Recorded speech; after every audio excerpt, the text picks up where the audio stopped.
God, it slipped. Hey everybody, welcome back to the Film Vault, where today we're going to be talking about the Benchwarmers. We'll talk about the idea that launched the movie, the surprising celebrity cameos hidden all throughout, and behind-the-scenes stories that involve future stars, sports legends, and some of the biggest names from the comedy universe. But before we get into it, be sure to like this video and subscribe to the channel to help us make more videos like this. Number 20. The movie has a surprising connection to Adam Sandler. Even though Sandler never shows up on screen, the whole film is officially based on an idea that he came up with. And the movie is produced under his production company known as Happy Madison. The movie has all of the classic elements of a Happy Madison film: funny gags, a heartwarming underdog story, and familiar faces from Sandler's team.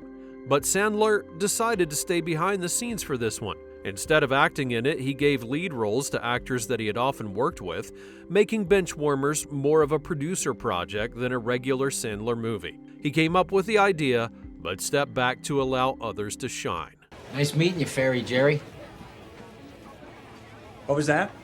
Well, you gave Clark and Richie nicknames. I thought I'd give you one. Fairy Jerry. Number 19.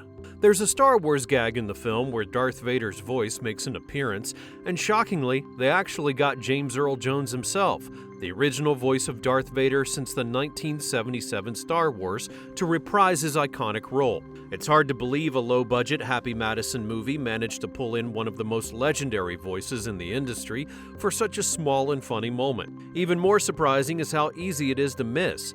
James Earl Jones is credited in the cast, but the movie doesn't highlight it. His voice is included in a quick joke, like a hidden Easter egg for observant fans.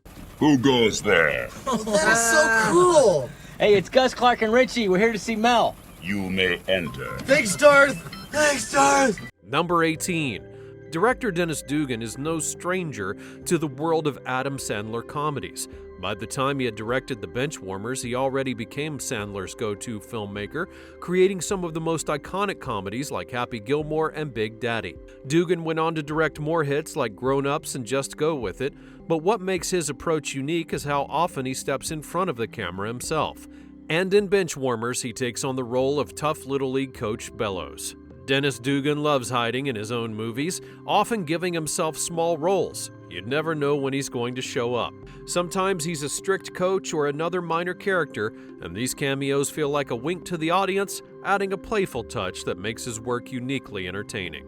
Number 17. You might not recognize his face, but you've definitely seen his work. Doug Jones is a master of playing creatures and characters that are weird, mysterious, and otherworldly. He's the Fawn and the Pale Man from Pan's Labyrinth, Abe Sapien from Hellboy and Hellboy 2, and the Amphibian Man from The Shape of Water, which even won an Oscar. Most people watching the movie would never guess it's him. He's known for disappearing into his roles with the help of prosthetics and suits, and doesn't need words to grab attention. His movements and expressions end up doing all the work. Lunch is ready when you are, Mr. Carmichael. Hey, number 7. Don't touch me! Number 16.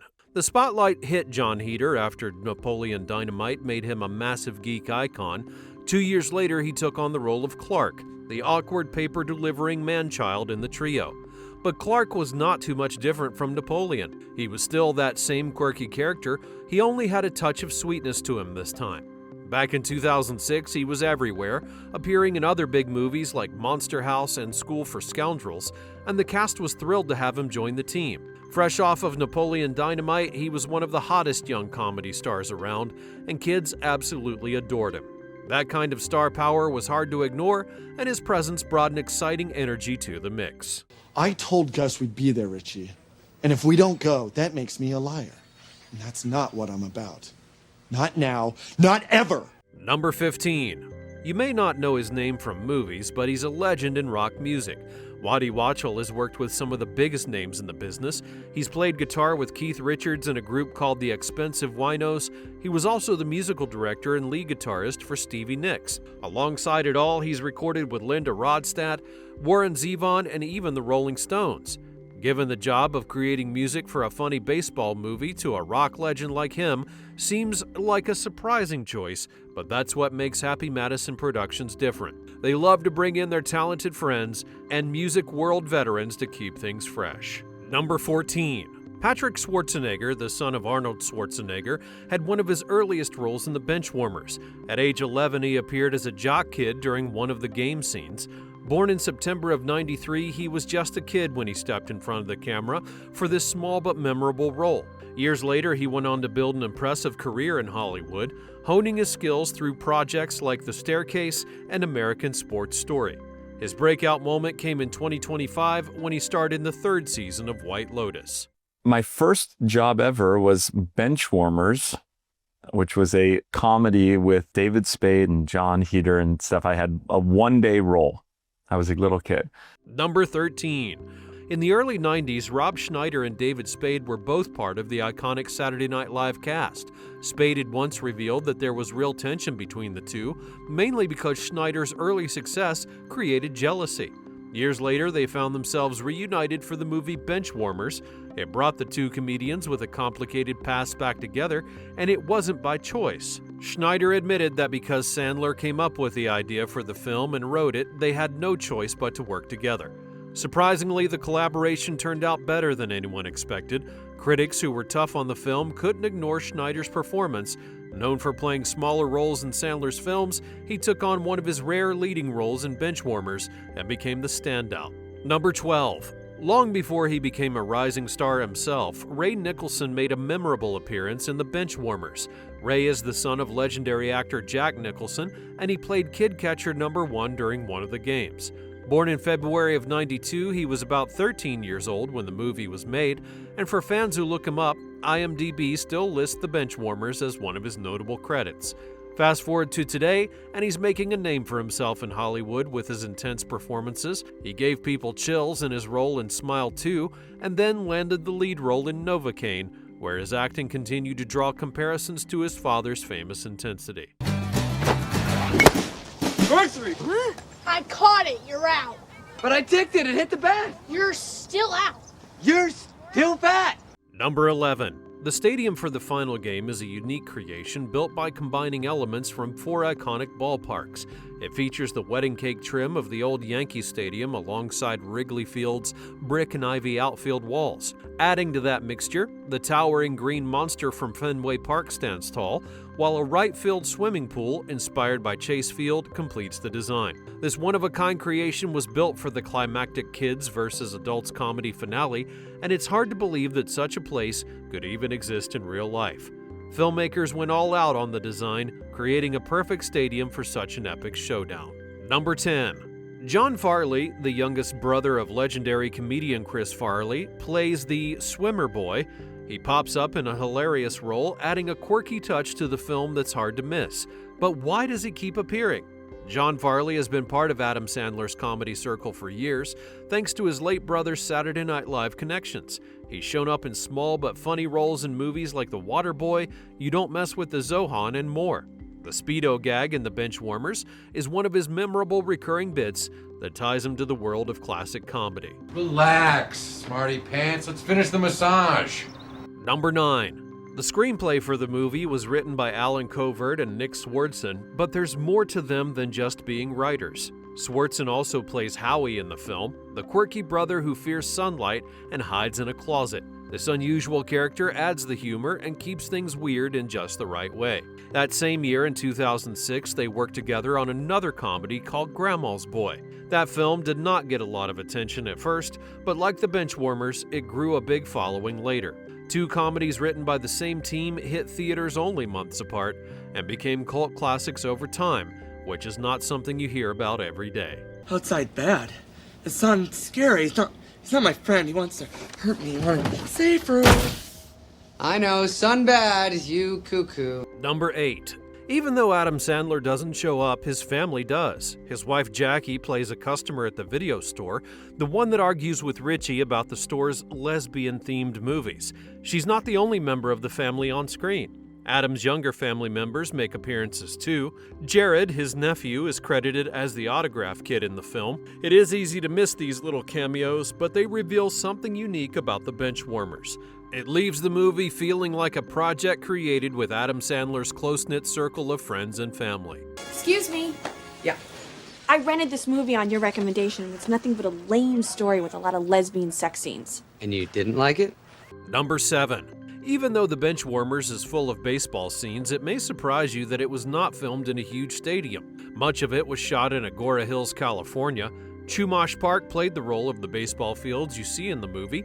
Other places like Chino Hills, Culver City, and Glendale were used to bring the story to life. The final celebration scene didn't take place in a big movie set either. That part of the movie was shot at a real Pizza Hut. And while the championship stadium looked impressive, it wasn't real either. It was a creative composite. Number 6. The rival team introduces Carlos, a supposed 12-year-old, but he's actually a fully grown Dominican adult. The coach tries to back this outrageous claim with a birth certificate that's scribbled in green crayon. The actor playing Carlos is instantly recognizable from his role in Prison Break as Fernando Sucre. He nails the character with a straight-faced performance, and Carlos even pulls off sneaky tricks like stepping on Gus's pitching hand. The Benchwarmers decide to outwit him in an unexpected way. Instead of fighting fire with fire, they flip the script and get Carlos so drunk he's unable to compete any further in the game. It's a funny and clever twist that leaves the audience in splits while rooting for the underdogs. Me told me it's sequel. This guy's 50. He's got a mustache. Not according to birth certificate.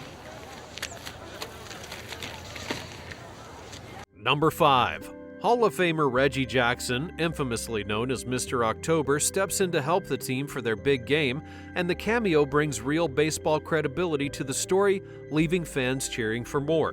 But the movie doesn't stop there. Bill Romanowski, the infamous linebacker in the NFL known for his hard-hitting reputation, makes an appearance as well. He takes on the role of Carl, showcasing his intimidating persona in a way that only he can. Mixing comedy with true sports grit, the film brings together two legendary athletes from completely different worlds. We'll do the same drills that I did when I was a kid, learning to play baseball. All right.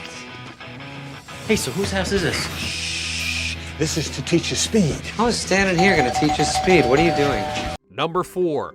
When the movie hit theaters, nobody could have guessed how it would perform. Made with a budget of about $33 million, it opened to an impressive $19.6 million in its first weekend. That strong start put it second place at the box office, and over time, the movie managed to pull in a worldwide total of about $65 million. By all business standards, it was a big win. Yet despite the commercial success, the critics didn't feel the same way. The movie earned only 11% on Rotten Tomatoes, showing one of the biggest gaps between what viewers loved and what critics trashed. This sharp divide made it stand out as one of the most polarizing films from the Happy Madison catalog. Number 3. Rob Schneider received a surprising nomination for his role as Gus. His performance as the reformed bully turned baseball hero caught the attention of the Golden Raspberry Awards, also known as the Razzies. This annual event highlights the worst in movies, and Rob had been nominated for Worst Actor. However, the final outcome had another twist. Rob didn't take home the dubious honor, but instead the award for Worst Actor went to Marlon and Shawn Wayans for their roles in the movie Little Man.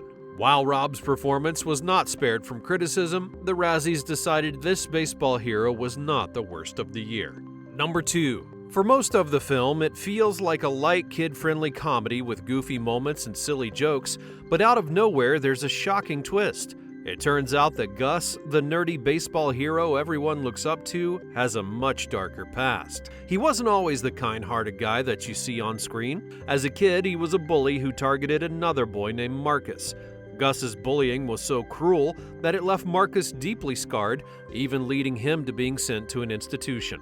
The final part of the movie dives into redemption and fear. Gus decides to track down the now-grown Marcus to apologize for what he did as a kid. Gus struggles with a personal fear of becoming a parent and worries that his own children might face the same suffering that he caused Marcus. The darker and emotional arc is surprising for a Happy Madison comedy about adults playing Little League, but it gives the story a layer that nobody saw coming. Number 1. In January of 2019, Universal 1440 quietly released Benchwarmers 2: Breaking Balls, a follow-up nearly 13 years after the original comedy. But none of the three main stars from the first movie came back. Rob Schneider, David Spade, and John Heder, the faces that fans grew to love, all decided to sit it out.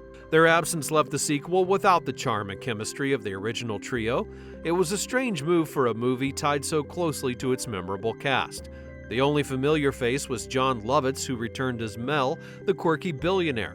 This time he carried the entire movie alone, and why the film even got a sequel in the first place is still a mystery to everyone. Now be sure to smash that like button since I know you love this video. And don't forget to subscribe to the channel so that you never miss another great video like this one. If you've got any recommendations, feel free to leave them down in the comments. Thanks for watching, and I'll see you next time.